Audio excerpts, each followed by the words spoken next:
There we go. So we're on time for number 8. So we've got Tenzin, we've got Michelle, Phaedra, Jason. Looking very nice today. And what's your name? Naveen. All right. So the final show today is EDC, Export Development Canada. They are the sponsor. The issue is how can we get, in particular, SMEs to be exporting more, doing a better job in terms of exporting to China.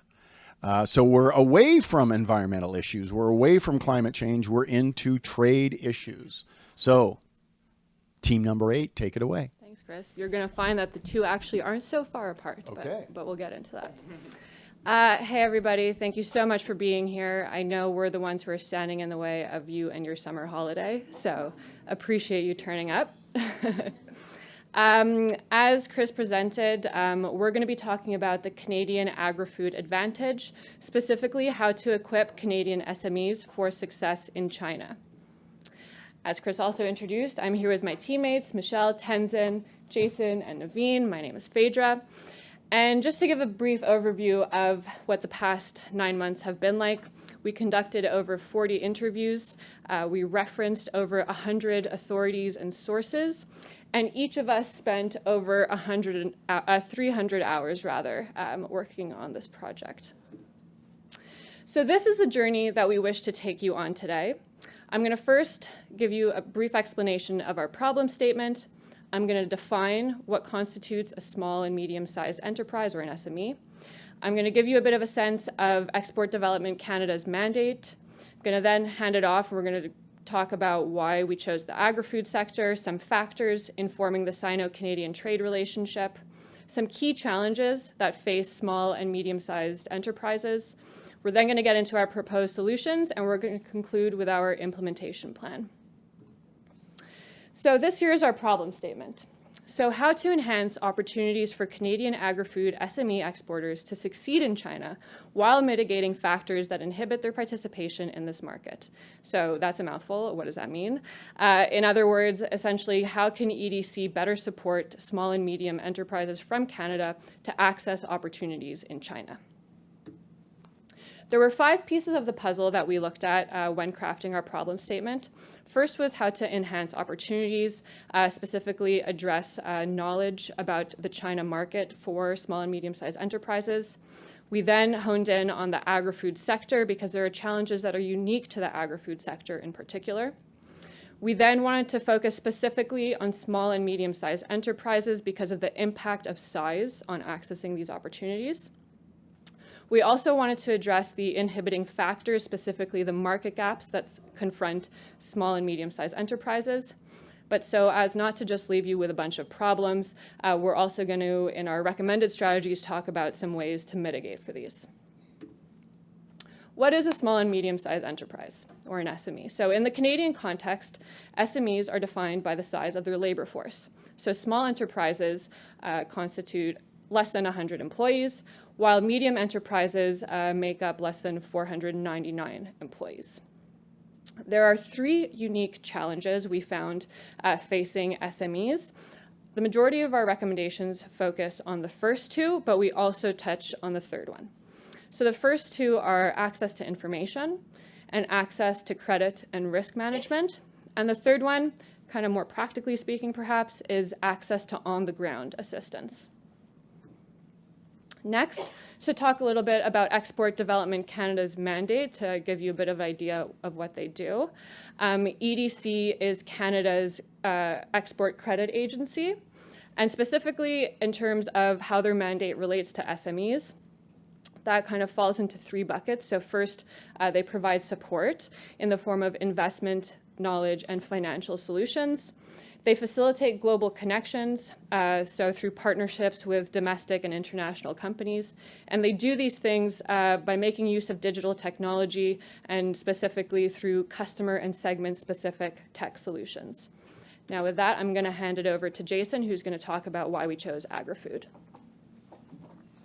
Thank you so much, Phaedra. So China's 14th five-year plan is predicated on large part on food security. So China has an absolutely massive population of 1.5 billion people, the largest in the world. And when we put this into context in terms of the percentage of arable land available to feed this gargantuan population, it's not particularly substantial. If we compare it to India, for instance, a country of similar population size, the percentage of available arable land is far greater. And this is where the Food Silk Road comes in, which is something that was explicitly mentioned in the latest five-year plan. This focuses on things like international cooperation, improving agri-import management, diversifying import sources, and creating large agri-trade companies to help address China's food security situation. So massive potential currently exists in the Chinese agri-food consumer market. So from the current year through to 2050, there's actually expected to be growth in Chinese food consumption, somewhere in the range of about 16 to 30%. So China's food security situation is actually set to become even more precarious. Additionally, the nature of China itself has also changed immensely. China's undergone massive development and industrialization in the past decades, and we've really seen the proliferation of the Chinese middle class. This middle class is demanding higher quality, premium branded goods rather than just generic bulk exports. And we also know that the amount of food that China has been importing has also increased. There are also some other factors that are complicating this relationship, which we're going to get into later. So Canada's agri-food export prowess really complements China's food security priorities, and there really is a potential for a match to be made in heaven here if we're to overlook some of the greater geopolitical factors which are immensely straining this relationship, which we'll get into in a bit. But before then, we need to understand the situation of these two countries. So Canada is a country with a much smaller population size than China, approximately 38 million. And although in absolute terms, the amount of arable land is not super high, Canada is a massive country in terms of land mass, and its low population size allows it to be an agri-food export powerhouse.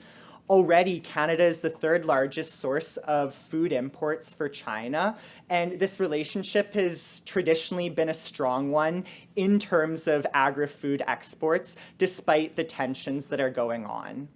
So with this, I'm going to pass it to my colleague Naveen to get into some of the factors informing the Sino-Canadian trade relationship. Thank you so much, Jason. Even though the synergies between China's food security priorities and Canada's expertise in providing the world with good agri-food products is quite visible, however, this potential match made in heaven does not operate in a vacuum. It is, in fact, subject to a lot of global tumults, even on a good day. And the three key global uncertainties and two bilateral concerns that our policy brief covers in terms of informing this relationship, in terms of global uncertainties, the first one being the ongoing COVID-19 pandemic. Even though most of the world has relatively opened up, but China, under the leadership of Premier Xi Jinping, has been undergoing, under the zero COVID policy, arbitrary lockdowns, creating supply bottlenecks, leading to port shutdowns, which basically means that a lot of agri-food imports simply rots away. Number two, the Russia-Ukraine war. Frankly speaking, when we started off this project, we could not have imagined this eventuality. However, today, it has resulted in 1/5 of the global grain supply simply vanishing and creating global stagflationary concerns. And what this means is that China has to scrounge more globally to find the food products that it needs to feed its population, including Canadian food sources. Number three, the US-China trade war. US has imposed a phase one agreement upon China, which forces it to buy a minimum of $200 billion worth of US products every 2 years, which means that China has to shift from importing from other countries like Canada to the US. This clearly is bad for Canadian farmers and shows that in the future, Canada cannot simply continue to rely on its historical and important and closest partners to take care of its economic interests. Now, moving on to the bilateral concerns, they really emerge from the fact that the two countries and their value systems are simply chalk and cheese. While Canada maintains a broad commitment to international rules-based order and also wants to uphold the global human rights regime, China, while maintaining an outward support for global institutions, our research shows would pursue its national interests, costs notwithstanding. And when it comes to human rights, the situation in Xinjiang, Tibet, and Hong Kong has already invited global condemnation. And China, rather than introspecting, has gone ahead and taken unilateral actions against the countries that it believes are not falling in line. However, is there a sweet spot for Canada to hit in this rather grave environment? We believe there are three, and it can hit them all with one single arrow, which is agri-food trade exports. Number one, trade diversification. Right from Prime Minister Diefenbaker to the current Justin Trudeau government, diversifying away from trade dependence upon the US is a core policy concern of Canada. And China provides an opportunity to achieve that objective. Our trade with China over the last decade has been growing at an average of 12% every year, while with the US it's only growing at 3%. Number two, Canada continues to engage with its existing trade partners even more strongly. It is already a member to 15 FTAs, which is only going to grow in the future. Number three, Canada has shown that it is already a very reliable trade partner to China. Despite the bilateral tensions, in just the last 2 years, the agri-food trade has grown over 44%. Now, what does this mean for our SMEs and what are the challenges that they confront will be discussed by my colleague, Jason. Thank you so much, Naveen. So we just heard a lot about the food security concerns that China is currently grappling with. We've heard about Canada's own agri-food export prowess, as well as some of the greater global concerns that really complement this relationship. But in terms of Export Development Canada, as a Canadian Crown corporation, what is it actually able to do in this greater context? Here, we have identified two key challenges facing Canadian agri-food SME exporters that we believe EDC is well positioned to address. The first is information asymmetries. Accessing reliable information on the Chinese market is often difficult and requires immense amounts of capital that SME exporters, frankly, just do not have access to. Secondly, credit and risk management. EDC's existing credit and risk management product portfolio could be expanded to incentivize certain new and innovative business models to further expand the presence of Canadian agri-food SME exporters within China. So our recommendations in large part really center around addressing these two challenges. So we're going to get into our proposed solutions now, and we're going to start with a foundational solution speaking to changing the company culture within EDC. Now, the legendary Chinese general Sun Tzu in The Art of War said, before a nation looks at its external environment, it must look within. And the same holds true even for corporations, including crown corporations like EDC. Currently, under the Business, Economic and Trade Recovery initiative that was launched by the federal government in the wake of the COVID-19 induced economic fallout, EDC, along with its partners, sister organizations from the federal government and crown entities like the Trade Commissioner Service, the Business Development Bank of Canada, Farm Credit Corporation, and Commercial Corporation of Canada are supposed to meet every quarter and discuss how to support SMEs better. However, this happens only under the watchful eyes of the federal government. And this is pretty much either a managed roundtable or a top-down approach. We believe EDC should take the initiative and move forward and adopt the hub-and-spoke model, whereby it brings in its expertise in Canada's international trade ecosystem, becomes the hub, leverage resources of its own, and along with its sister organizations, to locate firms, especially SMEs that can succeed in the China export market early on and support them, help them develop and help them grow. And one of the most important things that it can do in this respect will be discussed now. Thank you, Naveen. So I'm now going to get into our first tangible recommendation here, which is to implement a China Information Center within EDC. So as previously mentioned, Canadian agri-food SME exporters face huge barriers in terms of accessing and affording reliable information on the Chinese market that is really quite imperative for success. And this is where the China Information Center comes in. Such a center would be able to provide reliable data and information pertaining to the Chinese market, as well as services to help interpret this data so that they can actually utilize it. It would also be able to provide consulting services on a plethora of different areas. So information on particular subsegments of the Chinese market, such as which regions to export to. Information pertaining to the risk of arbitrary political intervention. This is, of course, front of mind for Canadian agri-food exporters, given the Meng Wanzhou crisis, with the two Michaels and Huawei, which resulted in China actually clamping down on Canadian canola exports. So this is really a front of mind concern for agri-food exporters. It would also be able to provide information on culture and etiquette. So the concept of guanxi, educating agri-food exporters on the nuances of these cultural practices that are so important for success. And of course, considerations relating to complying with human rights, sanctions, and governance and regulatory requirements is of course also essential here.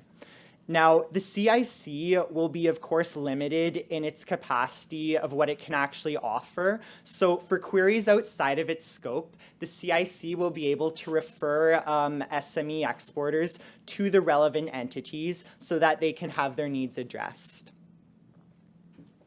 Moving on to our second recommendation here, we propose that EDC implement an intellectual property rights toolkit for Canadian agri-food SME exporters to protect their intellectual property. So China's intellectual property environment has actually improved immensely in recent years, but concerns still persist and are front of mind for Canadian firms or any foreign firm doing business in China. The agri-food industry is actually relatively insulated from some of the concerns that other industries might face. But concerns still do exist surrounding things like trademark enforcement and reverse engineering. So this is where the IPR toolkit can really come in. So this would be a cost-effective way to provide information pertaining to laws and regulations surrounding intellectual property so that such exporters can get a foundational baseline level of information that can really help to prevent a lot of these legal disputes from arising in the first place or provide important information for what to do should those issues arise. Of course, Export Development Canada cannot fill the gap that a Chinese law firm would be able to traditionally provide. So EDC could also provide referrals for credible Chinese law firms should legal counsel be required. With that, I'm going to pass it to my colleague Tenzin to talk about our third recommendation. Thank you, Jason. So our third recommendation is to create new product offerings to expand strategic partnerships. We believe that there exists a possibility to build relationship between larger Canadian agri-food exporters, SMEs, and even foreign agri-food exporters. This will protect SMEs against risks, helping to scale their operations, and help provide market access to the Chinese market. Our third recommendation will allow EDC to fulfill a crucial role in establishing the model of strategic partnerships by improving two key products in EDC's offering: the Account Performance Security Guarantee and the Performance Security Insurance. So first, the Account Performance Security Guarantee, which is an existing financial product that EDC currently offers, that EDC can market specifically to support strategic partnerships between smaller and larger firms to create a business confidence and trust. This product will allow EDC to fulfill a market gap by allowing smaller firms to use EDC to obtain a letter of guarantee issued to the larger firms regarding performance-related concerns. Also, this letter can ensure that the smaller firms do not need to tie up their entire working capital to provide a guarantee. The second product is Performance Security Insurance. As I mentioned, it is linked to the first product. This product can be used in case the larger firm invokes the letter of guarantee due to the materialization of any risk, such as political risk, which can lead smaller firms into a lot of financial burdens. So a performance security insurance issued by EDC could help recover 95% of the amount to the smaller firms covered by the letter of guarantee. We would also like to introduce you to a type of strategic partnership called non-controlling investments. This is a notable subtype of strategic investment partnership on the part of Chinese importers in Canadian exporters. Investment from Chinese importers in Canadian exporters provides important benefits beyond raising capital. For instance, non-controlling Chinese investment may help to mitigate any conflicts or disputes that arise between an exporter and another entity in China. Our recommendation for EDC is to create a matching program whereby EDC provides capital to Canadian SMEs exporting to China that receives investment or financing from Chinese importers. Also, such a matching program do exist in EDC's current offerings for venture capital and private equity-related investments. Our next recommendation is to facilitate value addition. As my colleagues have mentioned before, the Chinese market is currently rapidly evolving and expanding. So Canadian exporters can take advantage of this opportunity by using the value addition method. As an example to better understand this would be taking raw beef and transforming it into branded meatballs. While exporters may be able to mark up the prices of product with value added, there is an increased risk borne here because of the increased capital, labor, and production costs. So this poses challenges, particularly for SMEs that do not have the same resources as the larger firms. That is why it is recommended that EDC offer a particular export credit product for exporters shipping product with value added, because such an offering could hedge against the additional risk inherent in the more resource-intensive process of adding value addition. Further, as you can see here, EDC could offer a tier versions of this product based on the number of value addition steps taken for the given export product. And with that, I will now pass it to Naveen to talk on our fifth recommendation. Thank you, Tenzin. As my colleagues have discussed a number of recommendations, this recommendation actually deals with how to bring them all together in one location in a cost-effective manner to make it available in the most convenient way possible to our SMEs. And for that, we propose a digital product. We are right now calling it Can Commerce, a combination of Canada plus commerce. This digital product would actually help resolve two main challenges that we have identified with respect to information and knowledge that SMEs find it difficult to obtain regarding the Chinese market. Number one being information asymmetry. The smaller the player you are, the more difficult it is to get visibility on external markets, and the more money you have to spend as a proportion of your capital. The number two challenge being generating network effects. How do you become part of networks that help you succeed, that help you access information, knowledge, services, and products that make you effective in terms of the customers you're trying to reach out? And this product, we believe, will create three main important efficiencies. First one being discovery, finding information, services, products, and networks faster. Number two, trust and security, bringing in trustworthiness in the information services and services that are discovered faster. Number three, transactions cost, ensuring that there are time and economic efficiencies and our SMEs are able to get the biggest bang for their buck. Now, we would like to present a schematic of how organizations can partner to create this product. On the top axis, you would see entities from EDC's Crown entity ecosystem and also federal government. And on the left axis, you would see private entities, right from logistics providers to provincial agencies to financial services providers, basically in a unified user interface providing banking, insurance, and credit and forex services, legal and government relations networks, business services networks, more importantly, segmented market knowledge, and enterprise networks, basically bringing SMEs and SMEs together to share information on how to succeed, and also larger players and other service providers. And also, more importantly, in-country assistance for when the product is not available in times of crisis. For our SMEs in China, how do they access reliable advice and support? And for that, I would like to call upon my colleague, Michelle. Thank you very much, Naveen. So for Canadian SMEs to find success in China, having on-the-ground presence and trustworthy partnerships is key. But this is, of course, easier said than done, especially when SMEs often go alone and with limited resources.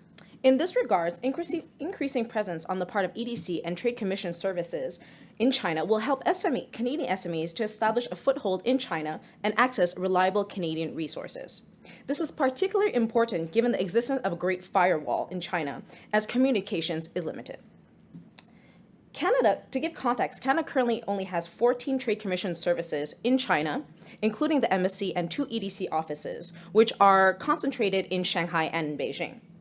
To compare, Canada has 16 Trade Commission offices in the United States, located at various consulates across the country. While the United States and China are nearly similar in size when it comes to landmass, the geographical distance to China, the language and the cultural barriers, and the geopolitical considerations adds additional challenges to access the Chinese market. And in comparison to nations like Australia, New Zealand, and many other European countries, Canada has a comparably lower institutional presence in China, with fewer government offices. Moreover, Canadian businesses' acumen in Asia broadly and in China specifically is still not up to par compared to other Western nations successfully established in these regions. So for these reasons, our last recommendation, in order to massively scale Canadian exports to China, EDC and Trade Commission service offices should expand their on-the-ground presence in China by establishing additional locations in strategically valuable locations.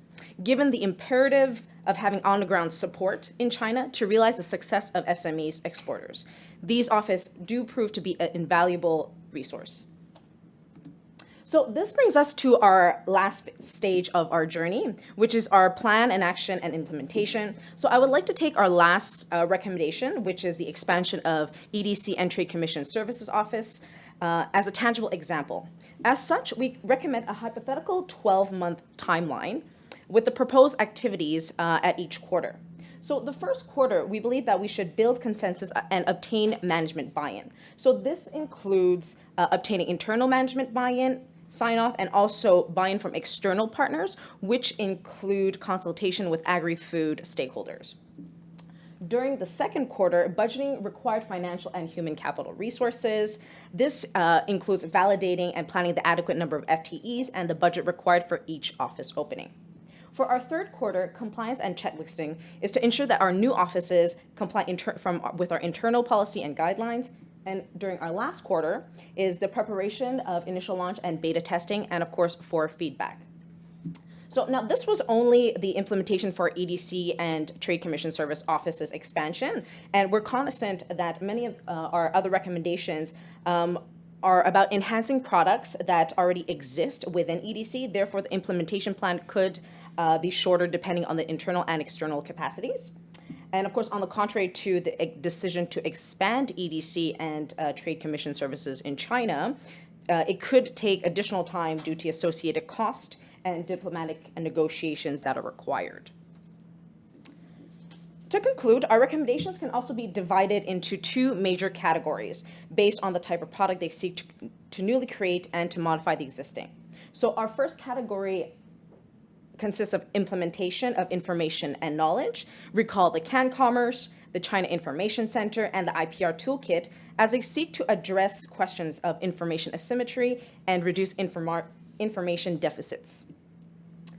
Our second category is product offerings and on-the-ground presence, which enables Canadian SMEs to readily access Canadian resources quickly and efficiently. So for a twist of a popular saying, the world needs more Canadian agri-food. We propose starting with China, and EDC has a core role to play to help SMEs get there. And for that, we'd like to open the floor to questions.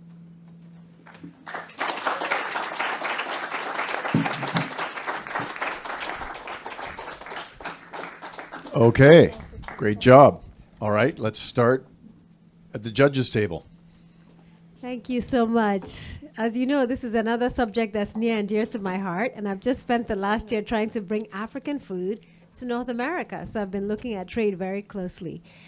So very nice presentation. But one of the biggest challenges that I've seen is really what is Canada's comparative advantage?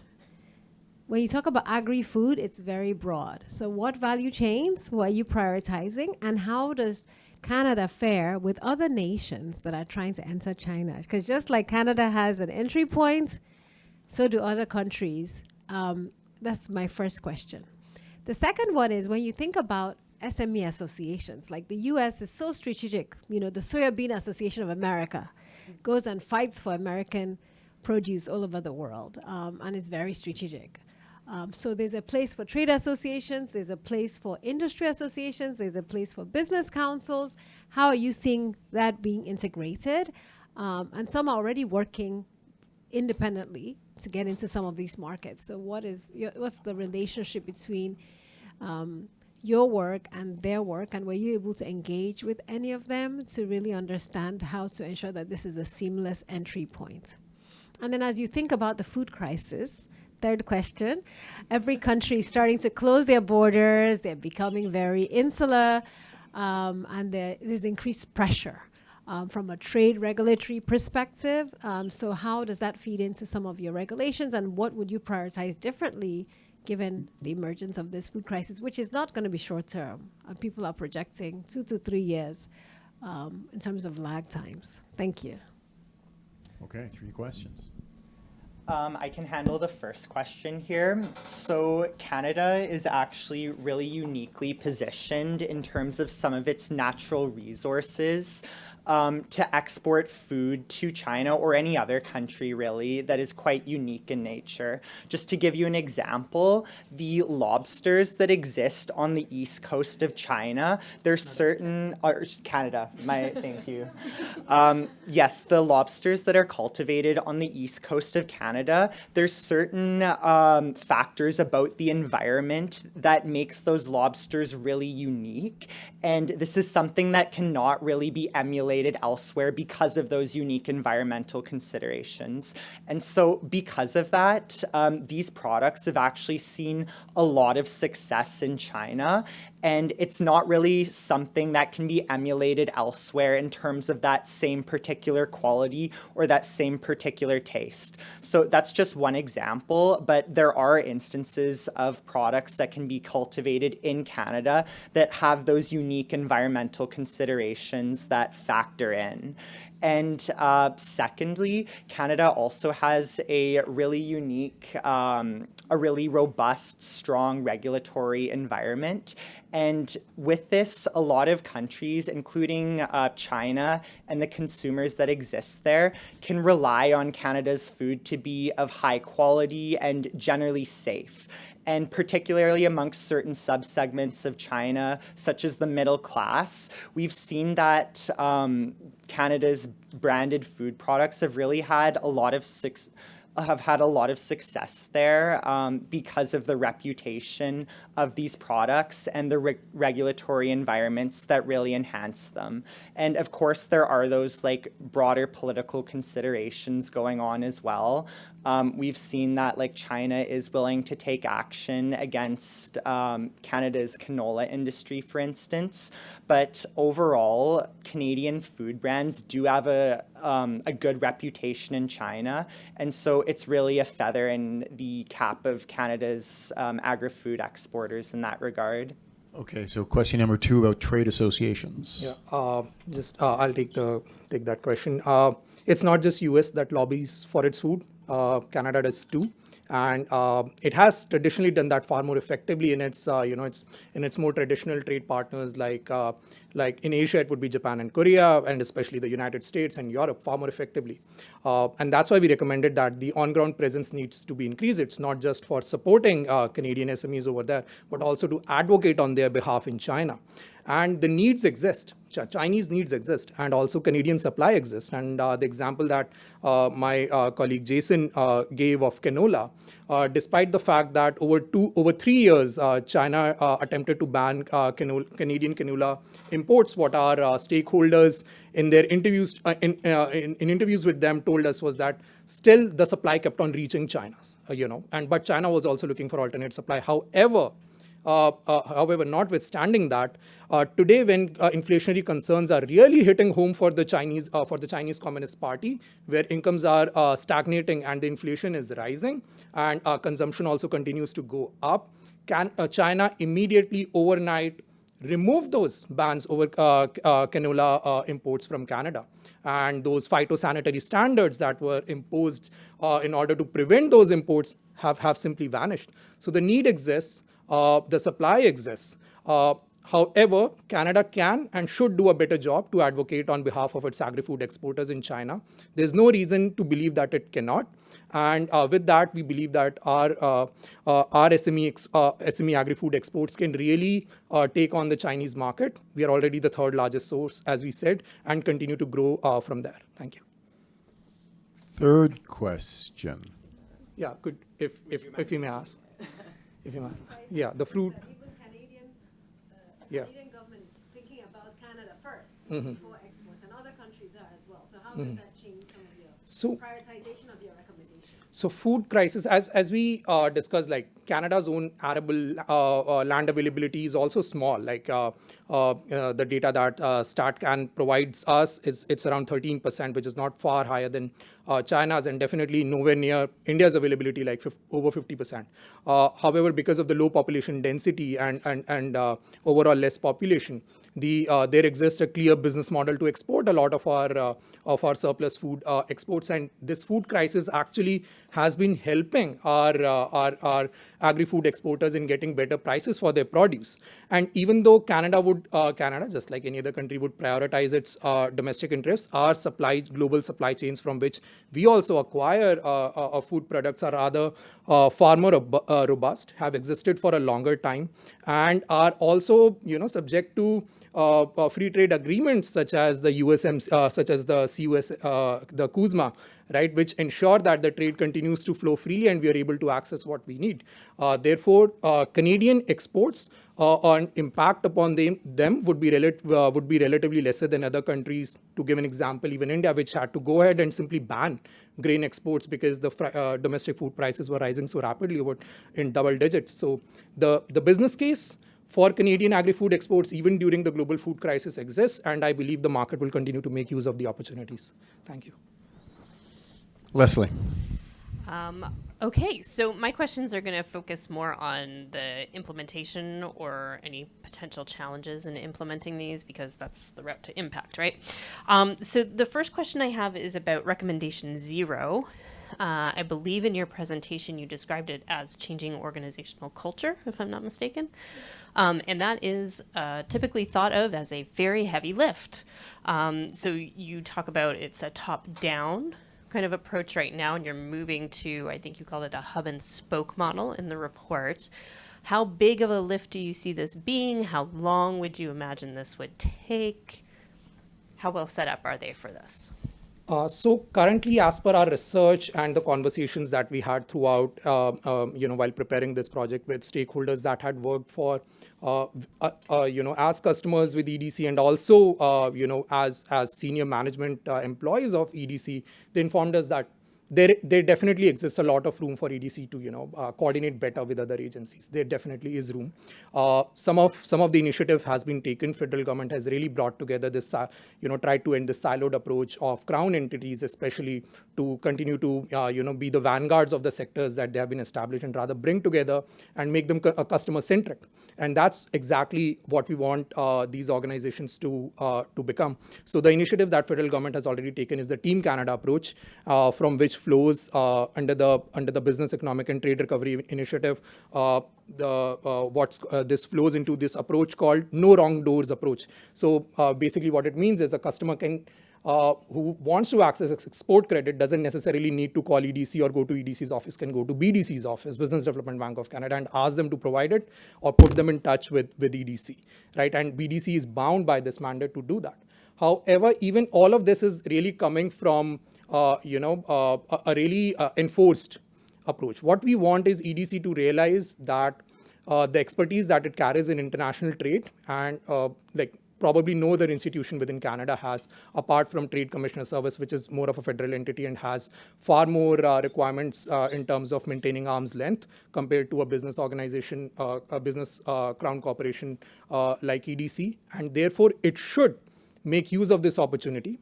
It would take time. We cannot put a timeline to it because organizational cultures and corporate strategies are always a work in progress. But initiative has been made by federal government. All the agencies have responded. EDC actually chairs the committee that has been formed amongst these organizations. Therefore, we believe it can really fulfill something that has not existed in Canada yet and can exist and will support SMEs better. Good. One more. There's something that you point out in your report around this digital divide. You listed as a limitation, right? That there's a digital divide in Canada, and that it might impede access to canned commerce. You say. I really would like to get a much better sense of how big of an issue you see this being, because to me, when I see those two things together, you have canned commerce, and then there was something in the presentation about like the smaller entities have more information asymmetry. I could see where these things could come together and create kind of a issue for certain groups for this canned commerce piece. So I assume that's not the case, but I'd like you to explain. Yeah, no, we felt that the digital divide in Canada was something that we had to address, just because, especially once you get outside of the cities, like there are these entire dead zones. We just had a huge Rogers outage, and so we can understand maybe some of the dynamics at play as to why not everybody across the country has equitable access to digital. That said, while we did want to address it and be upfront about it, we do not think it's going to be a factor at all, just because if you're a business that wants to export to China, you have to access the internet. You need to figure out how you're doing that. So we wanted to address that just because it does exist kind of in the environment, but it's not going to affect the SMEs that we had in mind. Natalie. So I have one question, and then we have two questions online. All right. So my question is, if the federal government is unwilling to invest further in their trade relationship with China, which of your recommendations would you propose or prioritize for its low cost? Our research actually shows that despite the apparent frictions that exist in the bilateral relationship, there is nothing on the part of federal government that it won't invest more in relationship with China. It will continue to do that. There is absolutely no other way, because this is a market that simply cannot be overlooked. It's already Canada's second most important trade partner, accounting for over 9% of our 1.06 trillion worth of our annual goods trade with the world. It's not a relationship that can be overlooked in terms of helping it grow. The challenges at a geopolitical and geostrategic level definitely exist. However, most of the recommendations that we have proposed, we believe, help to bring down costs rather than add on to them. And the two recommendations that we would definitely would want to see implemented. First is the CAN Commerce, the product, and the second one is the China Information Center. And the reason is that because Canada's trade representation as China is rather limited compared to European Union that has chapters upon chapters of chambers of commerce of its different member states, and any entity from any of the member states can access it. Canadian entities simply do not have that access. Now, how do you ensure that you achieve the same levels of effectiveness, at least similar levels of effectiveness, while not having to invest as much? You do it by launching digital product, because digital products help to bring down costs, whereas when brick and mortar presence can be really expensive. And China Information Center, because that's really the bulwark of providing reliable information, whether it be market related or just general data and info about China, or even be culture and etiquette, because the market is so complex. Like one example that we heard again and again during our interviews was, if you give a business card in China with one hand, business deal is off. You have to give it with two hands together.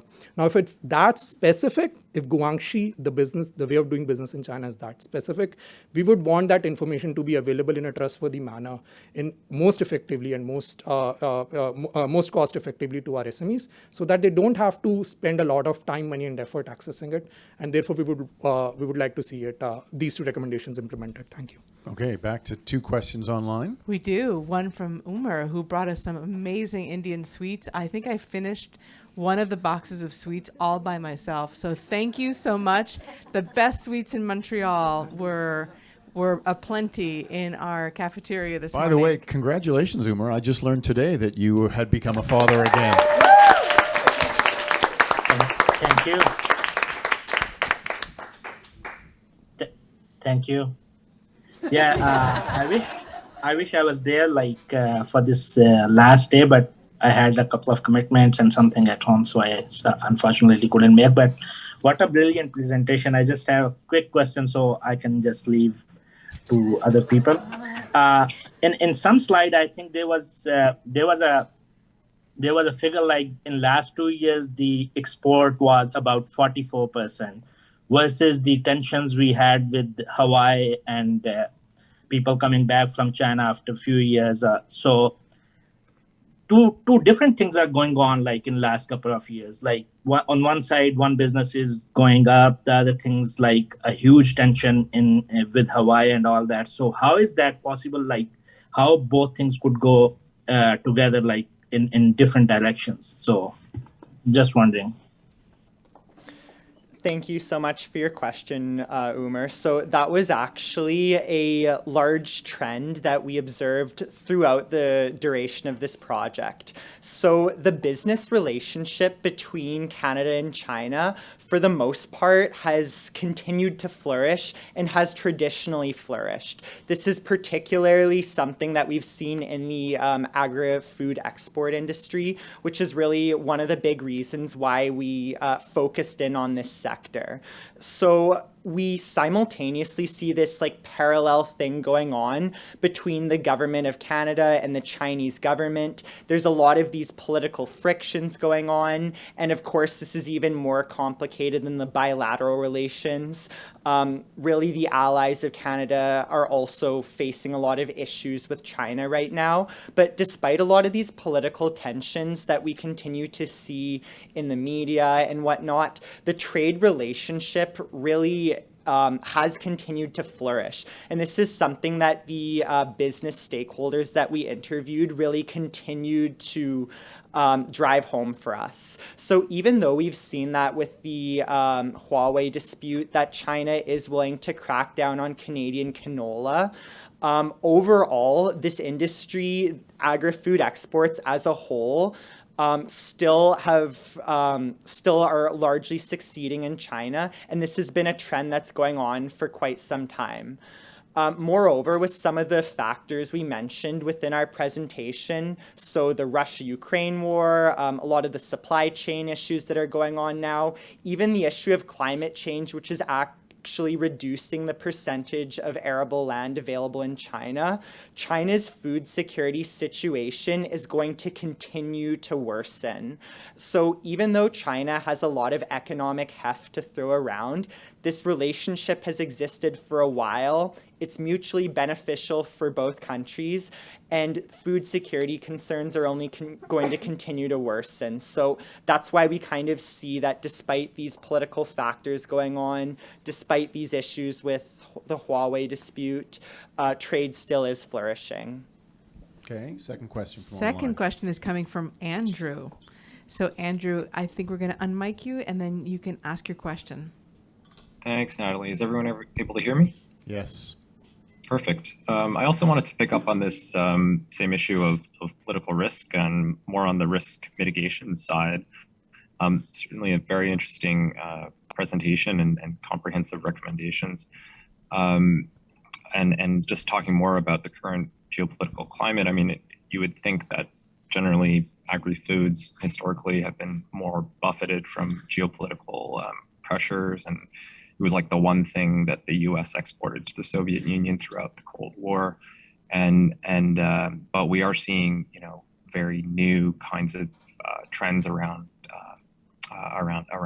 economic coercion and retaliation from China towards varying trade partners. So the storyline that you're telling about canola is very interesting in terms of how that particular case was managed, but it's certainly not it's certainly a much higher risk now than it was, say, 5 years ago.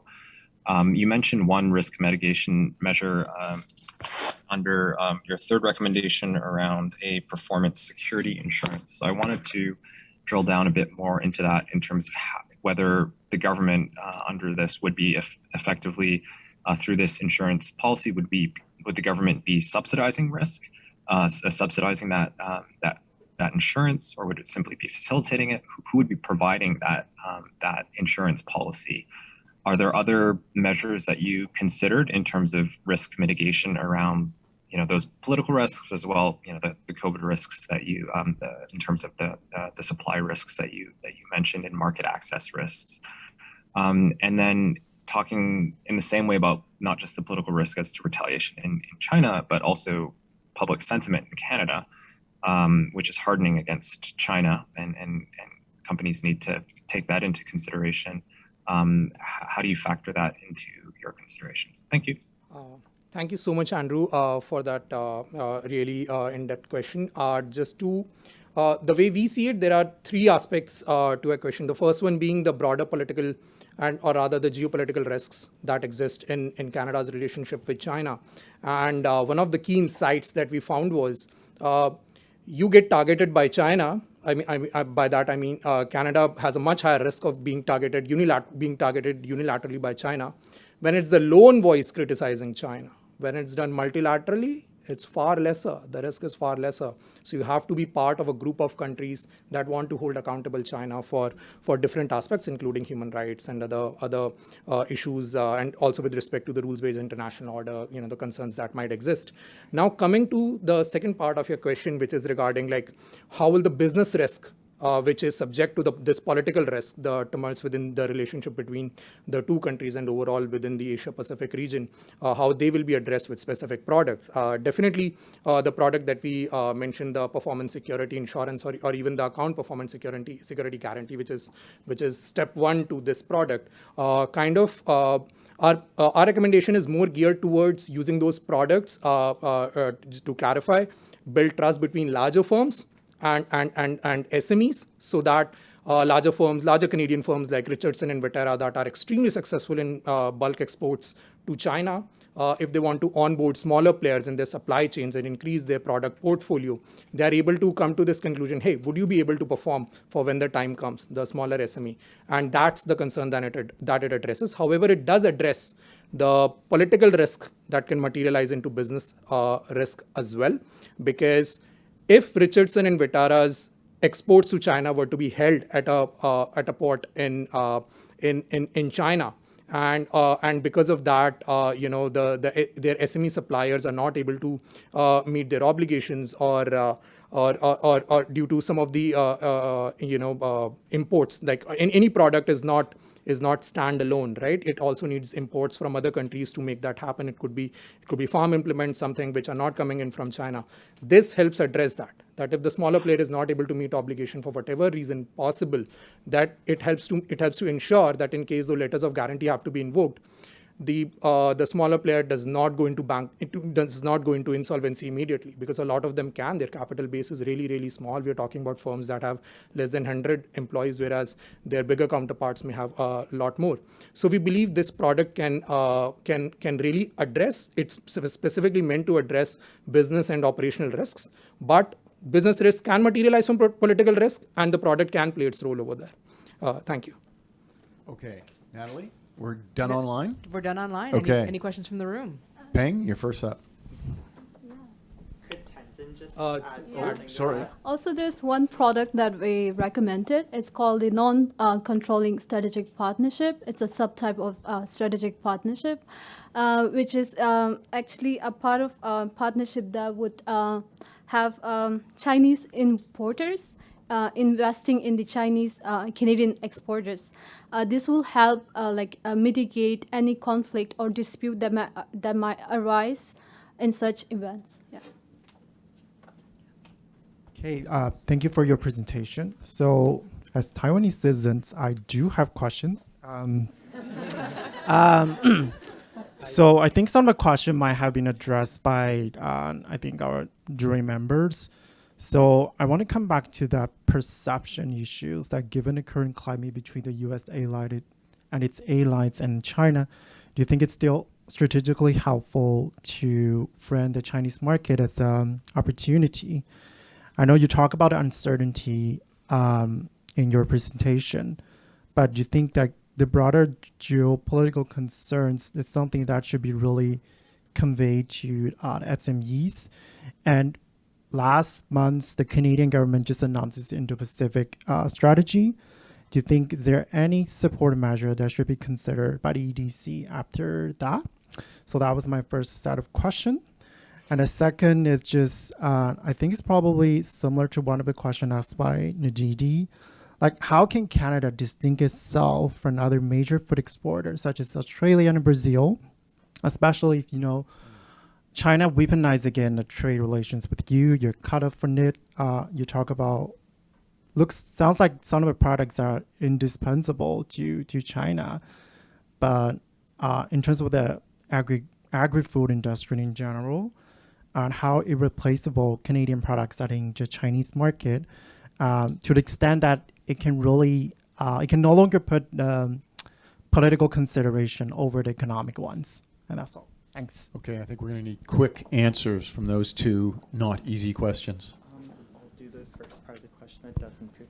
So I'll answer the first part of your question that doesn't pertain to the Indo-Pacific strategy part. I'll leave that to our geopolitics expert.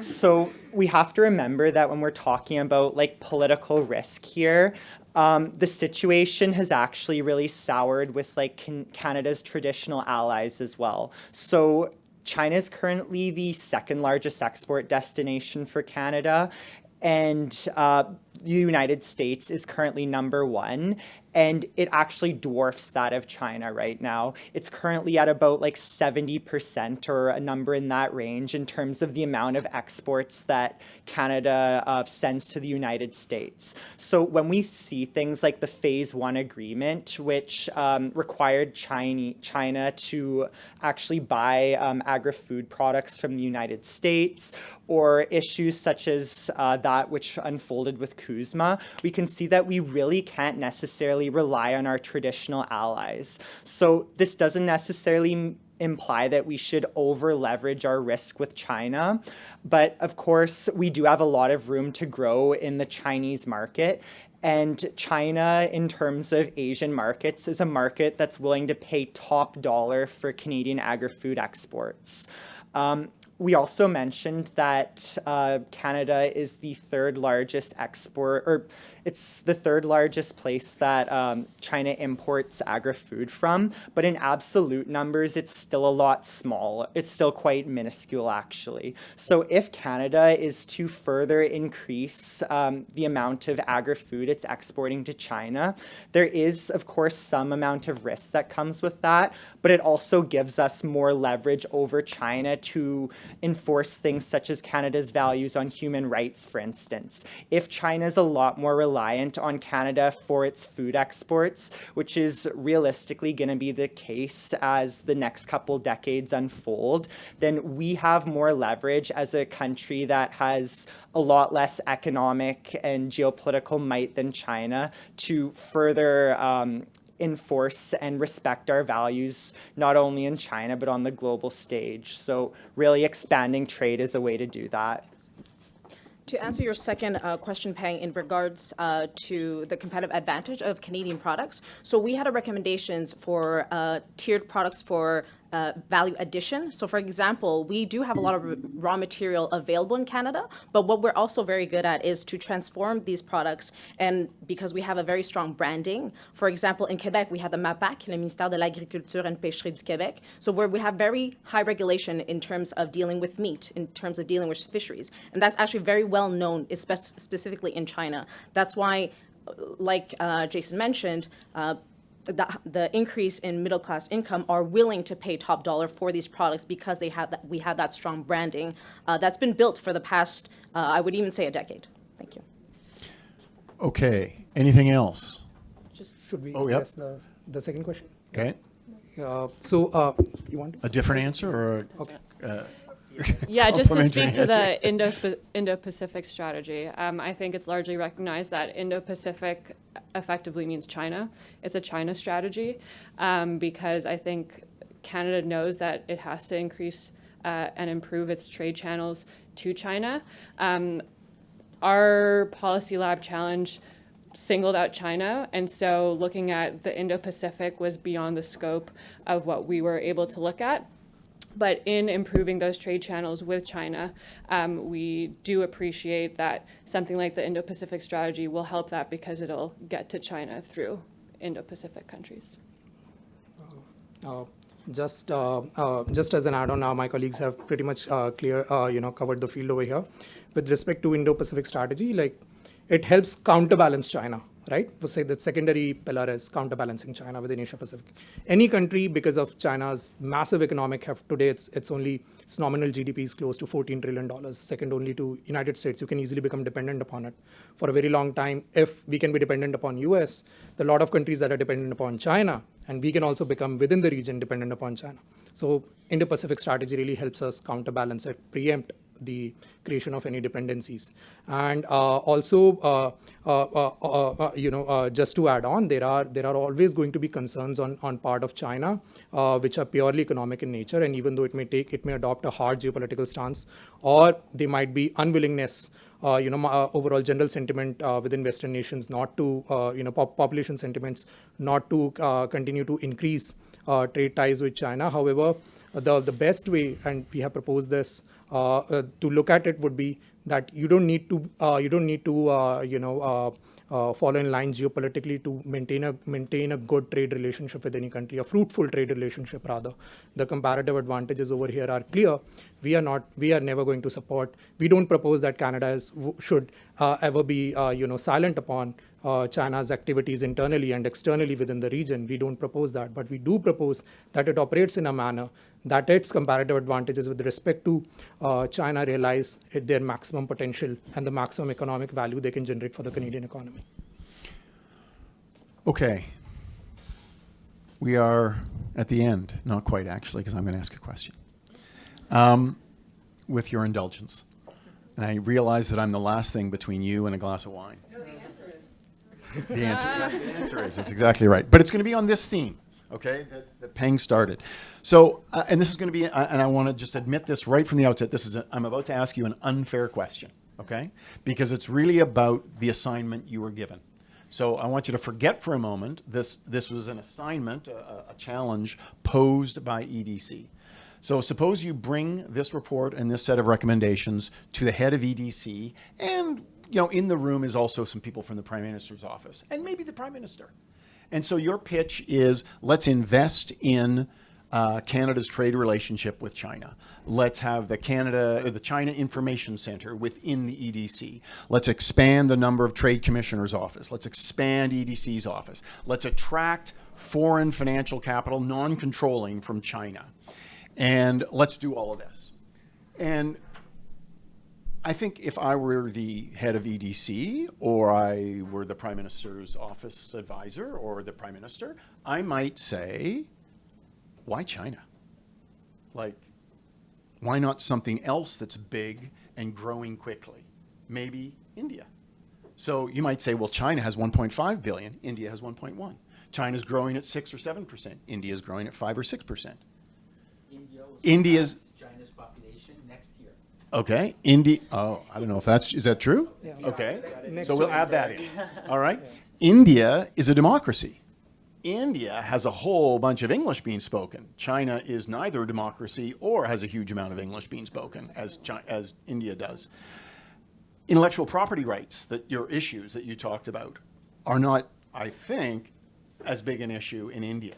So my unfair question is, why don't we take all of this? Wouldn't it be a better investment in time and effort and money by the Canadian government to do all of this for India rather than China?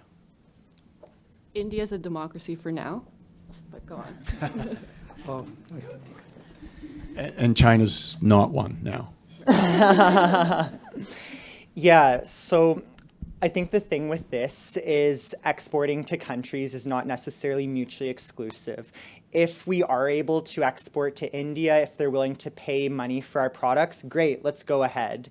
But with the way that the market is shaping up, China as a region has a huge middle class, and that middle class is largely untapped and is willing to pay top dollar that Canadian agri-food exporters would not be able to obtain if they were exporting to India. This also gets into more of like the specific products and whatnot, like the nuances of different sorts of exports. But as we also mentioned, India is much more capable than China of meeting its own agri-food needs as well. So the need for India to do that would not necessarily be as high. So if you are freed from the constraints of making this case, because this assignment is to make this case, right? Would you actually say, so I'm unplugging you, I'm unleashing you, right? speak the truth, what you believe to be the truth. Do you actually think that investing in China's relationship, our relationship with China, with all of the problems associated with it, is a better investment than a similar conceptually sort of investment with India that has fewer obstacles? I know that's putting you on the spot, but yeah. So yeah, don't worry, that's what I was gonna say. Chris, I entered this project being quite a China hawk. I still am a China hawk, but frankly, with the way the market conditions are shaping up, with the way dynamics are going in terms of China's ability to meet its own food security needs, if we did not have the constraints of this project, I wholly believe that there is a lot of untapped potential for Canadian agri-food exporters within China, and this has really been something that's not without precedent. This is a relationship that we've seen is decades strong, so it's a resounding yes. So this project has Nevi's going to push you off the stage in a second. So this project has turned you from a China hawk into a China dove? Ish? I'm a China hawk geopolitically, Okay. but in terms of trade, I've certainly seen the opportunities that are available there, and I think they cannot be ignored. Okay, this is highly dangerous. Naveen gets the last word. Unbelievable. Yeah, and I'll only a few of them. I'll keep it short. The old saying in geopolitics is keep your friends close, but keep your enemies closer. If you already the understanding of China on part of Western nations, or for that matter any other country, is really bad. It's like the handful Canadian experts on China, our handful. We can just give you a list right away. Most of the knowledge is essentially created in one location in United States, in Washington DC. I think you know the place, the university, right? So it's like, if you want to create a China, we really need a China Information Center that understands the business risks quite well and helps our SMEs be informed about them. With respect to political risks and geopolitical risks, definitely a greater investment is needed. I have come to you with a few proposals. Perhaps you should give them a more sympathetic outlook. But definitely greater effort needs to be made on part of both Canadian business, government, and academia to understand China better, because this country is not it's not a pushover, and an economy that is able to achieve the size that it has achieved, the military strength that it possesses, there is absolutely no way that you can ever fully decouple yourselves from them. Okay. Great job, folks. Great job.